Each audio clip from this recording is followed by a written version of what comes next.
In this lecture, we'll talk about how we can derive the supply curve from the understanding of opportunity costs that we developed in the previous lecture. Before I go any farther, for the students, I think it's really important for the rest of this lecture for you to have the textbook out as you watch this, as well as the PowerPoint notes out. So you might want to pause this here and make sure you've got those. In particular, slide number 4 of the PowerPoint for Chapter 4 is particularly important here. So if you want to pause and get that, and we'll continue on. So what the supply curve shows are the marginal costs that must be covered to induce potential suppliers to make particular goods available. So that is, how much will you have to offer? How much will the market price have to be to cover the opportunity cost, to cover the marginal cost of production for various suppliers? That's the question. And we can start to understand this by imagining a farmer who has a production possibilities frontier where this farmer can either plant soybeans or corn. And again, if you look at slide number 4 on the PowerPoint for this chapter, on the left side of that slide, you'll see, it's also in the textbook, you'll see the trade-off, the production possibilities frontier that our farmer faces. And you can see the choice here is between devoting all of his acreage to producing soybeans, in which case he can produce 14.5, let's say, bushels of soybean per harvest, and 0 corn. Or if he devotes all of his land to corn, he can produce 10 units of corn and 0 units of soybeans. And you can see in that table, right, there's all kinds of trade-offs along the way. As he uses fewer acres or less land to grow soybeans, he can grow more corn, and the trade-off between the two continues from there. Notice too, right, that as our farmer uses less land for soybeans and more land for corn, the costs of doing so increase in the sense that he gives up progressively more soybeans every time he uses less land for it. And all that means is that our farmer wisely, if he decides to grow less soybeans, is going to use the least productive land, going to take away the least productive land from soybean production and devote it to corn.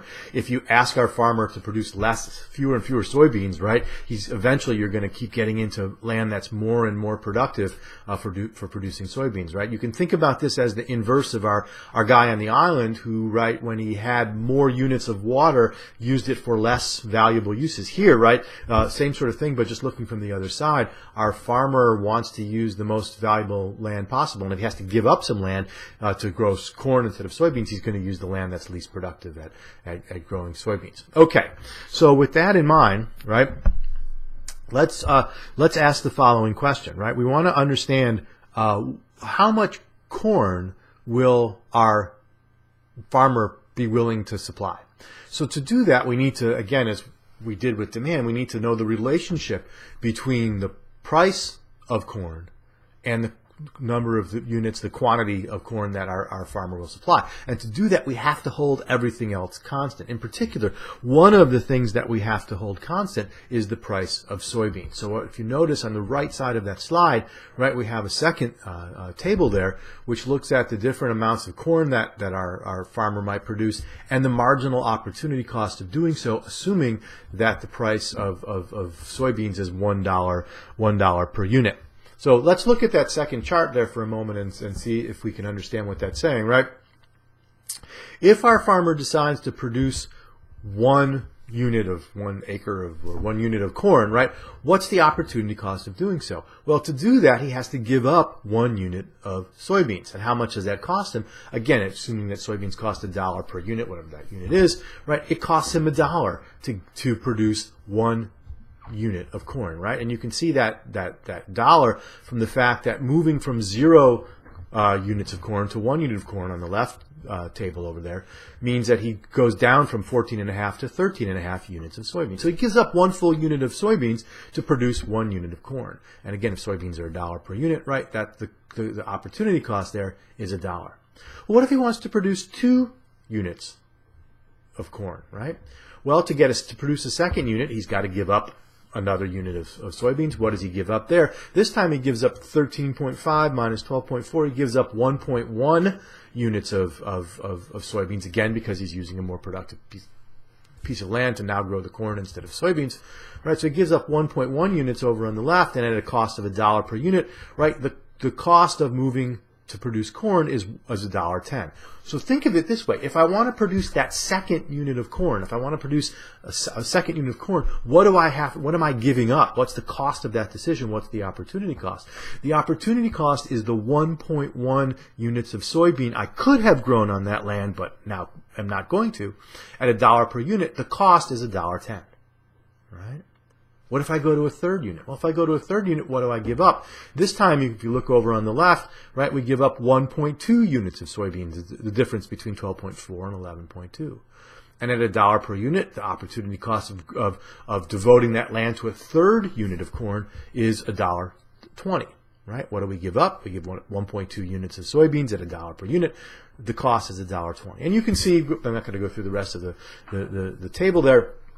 But you can see, right, as we grow, as we want to grow more and more corn, right, that we have increasing opportunity costs, right? As we grow more and more corn, we're taking land away from land that's progressively more productive in growing soybeans. So our costs continue to rise, our opportunity costs continue to rise as we produce more. Now, so what does this tell us, right? This tells us the relationship between the quantity of corn we might produce and the cost in terms of opportunity cost of doing so.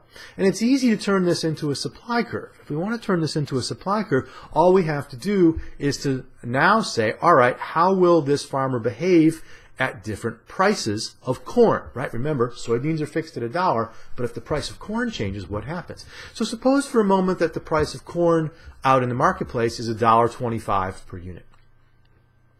At $1.25 per unit, what will our farmer do here? Well, is it worth it for our farmer to produce 1 unit, 1 acre, whatever it is of corn? Sure, right? What does he give up? Gives up $1. That's the opportunity cost, but he can sell that unit of corn for $1.25 out in the market. So it's worth it to produce 1 unit. Is it worth it to produce a second unit? Yep.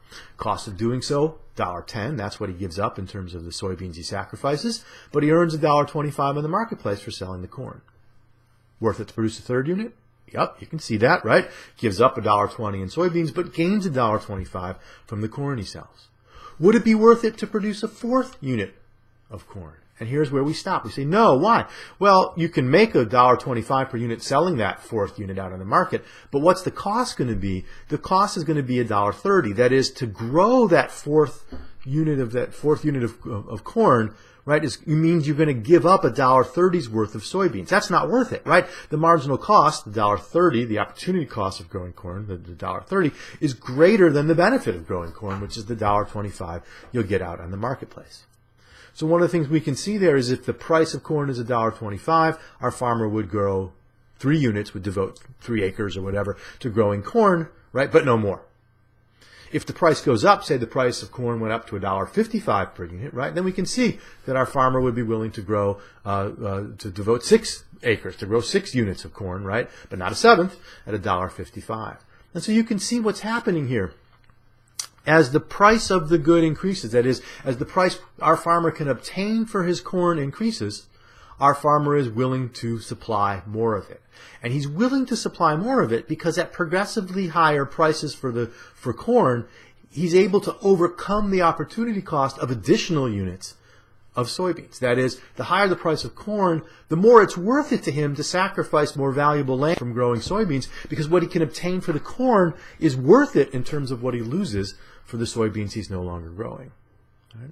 At a low price, say $1.05, right, we'd only grow 1 unit of corn, right? Wouldn't be worth it, right? Why would you grow more corn when you can get more by devoting that land to growing soybeans? So if you look in the textbook, you can see this plotted out on page 83 as a relationship between the units of corn produced, right, and the marginal cost of production. And in fact, right, we can just change that marginal cost of production on the vertical axis into a quantity measure, and we'll have our upward sloping supply curve. So, for example, the same way we did with demand, we can put price on the vertical axis, right, and we get ourselves a nice supply curve, upward sloping supply curve. Across the horizontal axis is the quantity, in this case, of corn that we grow, and you can see as the price goes up, right, we're willing to grow additional units of corn. So our supply curve is upward sloping. And again, if you look on page 83 of the textbook, you can see that basically that same supply curve plotted there. Okay. Much like the demand curve, in fact, exactly like the demand curve, this exercise assumes that a whole bunch of other things are being held constant, right? As we've said, right, as we did with demand, we said holding everything else constant. If we change the price of the good, how much more or less will people supply? The same thing is with demand. The same thing is true of the supply curve. All we're saying here is change the price of corn. How much more or less corn will people supply? And we talk about the quantity of corn supplied being that number, how many units will supply. When we say the word supply, of course, we mean the entire relationship between the price and the quantity supplied. Much like with demand, there are various factors that can shift the supply curve. If you flip over to slide number 6, and you can also look in the textbook, you can see the list of 5 factors there. I'll just mention them quickly. One of those factors that can shift the supply curve is a change in the price of a factor of production. So, for example, if land gets more expensive, or if manure gets more expensive, or whatever, all the things, that labor gets more expensive, right? The production of corn will get more expensive, and the supply curve will shift to the left. The more expensive inputs get, the less supply we get. When inputs get cheaper, when the factors of production get cheaper, right? When it's easier if the price of, say, manure falls, or if the price of land falls, we'll get more corn. Right? A second factor, technological changes. Suppose we come up with an innovation that enables us to grow more corn more cheaply. The supply curve will shift to the right. We'll have an increase in supply. Change in the price of an alternative product. This is a key, right? So if the price of soybeans changes, right, that changes the opportunity cost. If soybeans become more expensive, the opportunity cost of growing corn rises, and we would expect less land to be devoted to corn. That's just like the example from the previous lecture about the price of gasoline in China versus oil for air travel in the United States.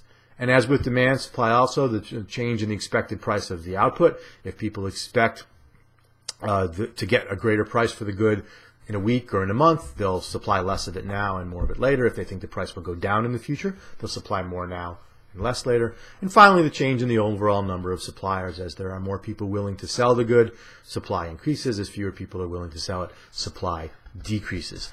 So again, many of the things we're talking about here work much like demand. And the key, I think, for both supply and demand is to remember that when we create those curves, we're holding all those other things constant. We're just saying, what's the relationship between price and quantity? At this price, what quantity will people demand, or at this price, what quantity will people supply? When we allow those other things to change, when we let all those things out of the box, that's when the whole curve can be shifted. As we're changing the sort of parameters here, we're changing the conditions under which people were deciding how much they were willing to supply at different prices. So I encourage you with this chapter in particular to read the book very closely, to look at the PowerPoint closely, and make sure you understand how that supply curve is derived and how those different factors can shift the supply curve. And you can go back and look at chapter 3 and again study how the factors there could shift the demand curve. What we're going to do in chapter 5 is put demand and supply together and talk about how they interact and how they help us understand what happens in the marketplace.